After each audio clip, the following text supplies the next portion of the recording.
Hi అండి. అందరూ ఎలా ఉన్నారు? నా ఛానల్‌ని ఫస్ట్ టైం చూస్తున్న వాళ్ళు ఎవరైనా ఉంటే ఛానల్‌ని సబ్స్క్రైబ్ చేసుకోండి. ఇక వీడియోని కంటిన్యూ చేద్దాం. ఆమెకు ఇష్టం లేకుండా రెండో పెళ్లి వాడికిచ్చి పెళ్లి చేశారని కోపంతో అత్తింట్లో అడుగుపెట్టింది. ముందు భార్యకు పుట్టిన 5 నెలల పసిపాపను తన కన్న బిడ్డలా పెంచింది. కన్నపేగు కన్నా ఎక్కువగా పెంచిన తన బిడ్డకు తాను కన్న తల్లి కాదు అని తెలిస్తే అసలేం జరిగింది? అందరూ తప్పక వినవలసిన సవతి తల్లి అనే పదానికి అర్థం మార్చి కన్న తల్లిలా మారిన ఓ అమ్మ కథ. పెళ్లి చేసుకుని అత్తవారింటికి వచ్చాను. నాకు ఈ పెళ్లి అస్సలు ఇష్టం లేదు.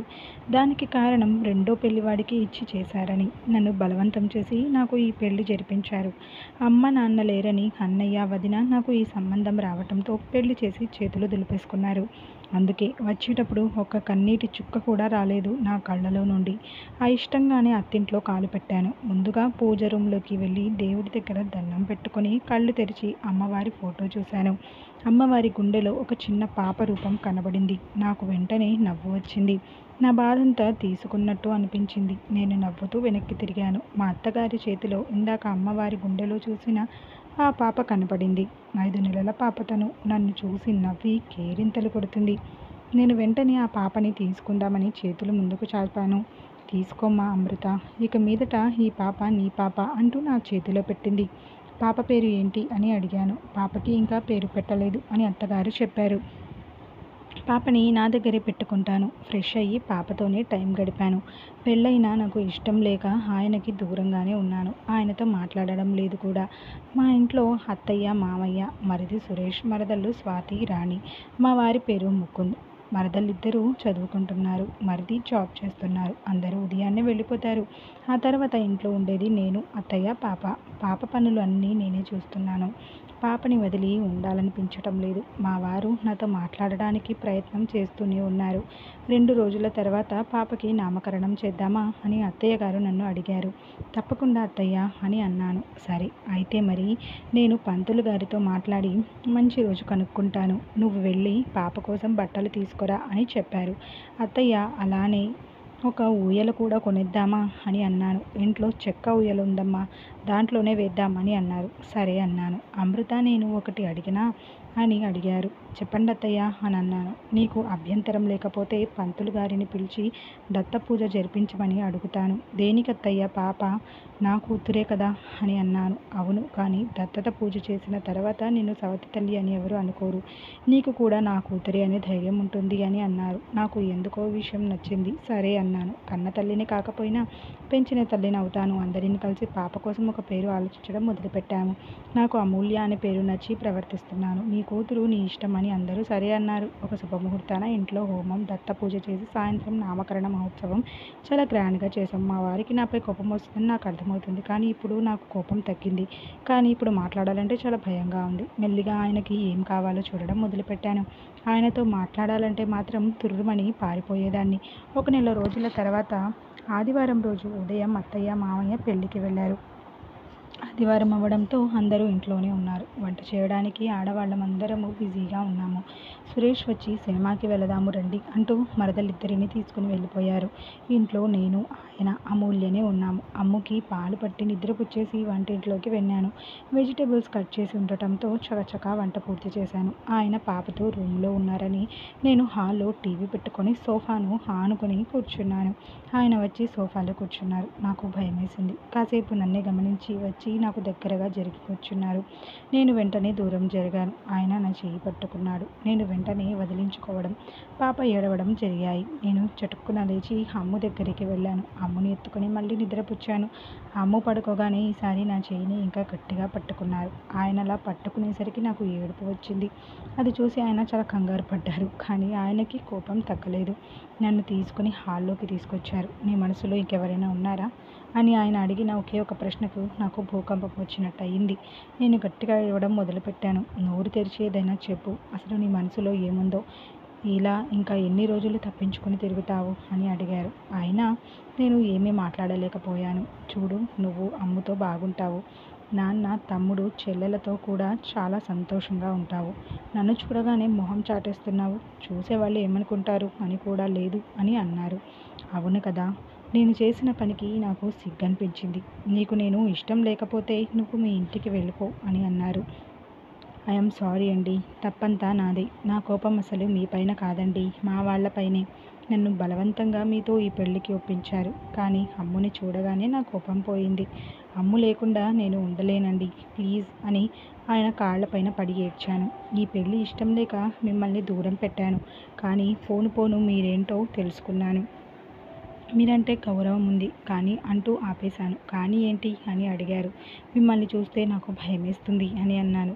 ఏంటి అని గట్టిగా అన్నారు. మీకు ఆల్రెడీ పెళ్ళయింది. మీరు చాలా సైలెంట్గా ఉంటారు. మీరు అలా సైలెంట్గా ఉంటే నాకు భయమేస్తుంది అని మెల్లిగా నసిగాను. అమృత అంటూ నా ముందుకు వచ్చి నిలబడ్డారు. నేను తలెత్తలేదు.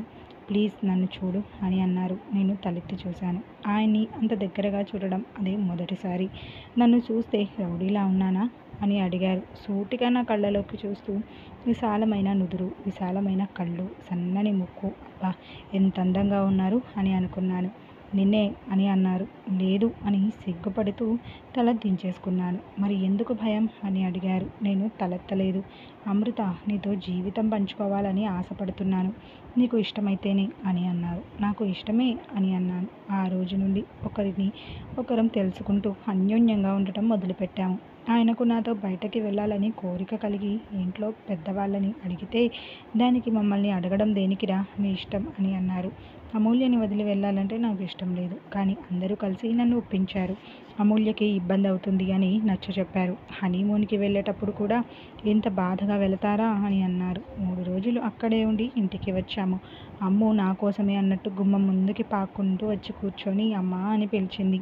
నా పేగులు కదిలినట్టు అయ్యింది. అమ్ము నన్ను అమ్మా అని పిలవగానే నేను ఆనందంతో ఏడ్చేశాను. ముద్దులతో ముంచెత్తేశాను.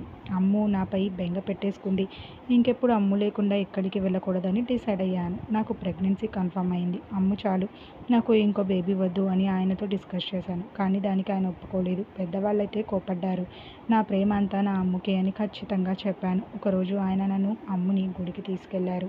దర్శనం చేసుకుని బయట కూర్చున్నాము. చూడమృత, ఎందుకు పిల్లలు వద్దంటున్నావు అని అడిగారు.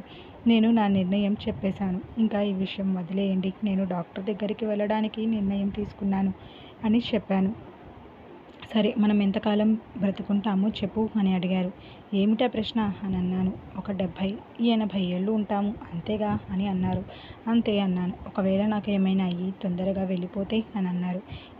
అవేం మాటలండి అని అన్నాను. చావు పుట్టుకలు మన చేతిలో లేవు కదా అని అన్నారు. అవును అన్నట్టు తలూపాను. మన తర్వాత మన పిల్లలు అనాథలవ్వకూడదు అమృత. అమ్ముకి ఒక తోడు కావాలిగా. ఒక తోడబుట్టినవాడు ఉంటే ఆ ధైర్యమే వేరు. అమ్ముకి పుట్టిల్లు ఉండాలి కదా. ఎంతసేపని నీతో ఆడుకుంటుంది చెప్పు. పెరుగుతున్న కొద్దీ వాళ్ళ ఆలోచనలు, అలవాట్లు, కోరికలు అన్నీ మారుతుంటాయి అని చెప్పారు. ఆయన చెప్పిన దాంట్లో కూడా న్యాయం ఉందనిపించింది.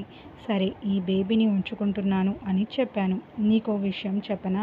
నీకో బిడ్డ పుట్టినంత మాత్రాన అమ్ముపైన ఉన్న ప్రేమ కొంచెం కూడా తగ్గదు. నీపై నాకు ఆ నమ్మకం ఉంది.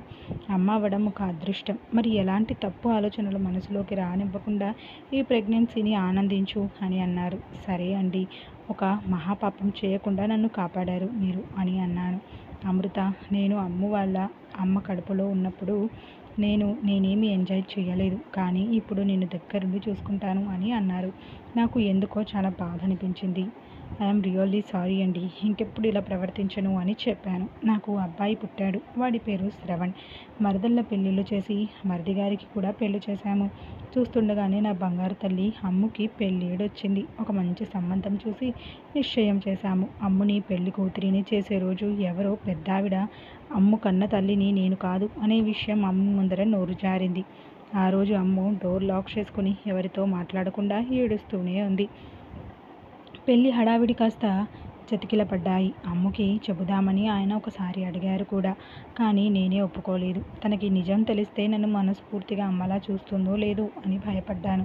అమ్ము జీవితంలో అతి ముఖ్యమైన రోజులు ఇవి. తనేమో బాధపడుతూనే ఉంది. నాకు అమ్ముని ఫేస్ చేసే ధైర్యం లేక నేను నా రూమ్లోనే ఉండిపోయాను. అమృత మాకెవరికి వినటం లేదు. అమృతకి ఈ టైంలో నువ్వు కావాలి. నువ్వే తనకి అర్థమయ్యేలా చెప్పగలవు అని నన్ను చెయ్యి పట్టుకుని తీసుకెళ్లారు. ఇప్పుడు అమృతకి నేను వాళ్ళ అమ్మని కాదని తెలిసాక నా మాట వింటుందా? అసలు నన్ను యాక్సెప్ట్ చేస్తుందా అనే అనుమానాలతో అమ్ము రూమ్ దగ్గరికి చేరాను. అమ్ము ఒకసారి డోర్ తెరవమ్మా ప్లీజ్ అని ఎంతో రిక్వెస్ట్ చేస్తే కానీ డోర్ తీయలేదు.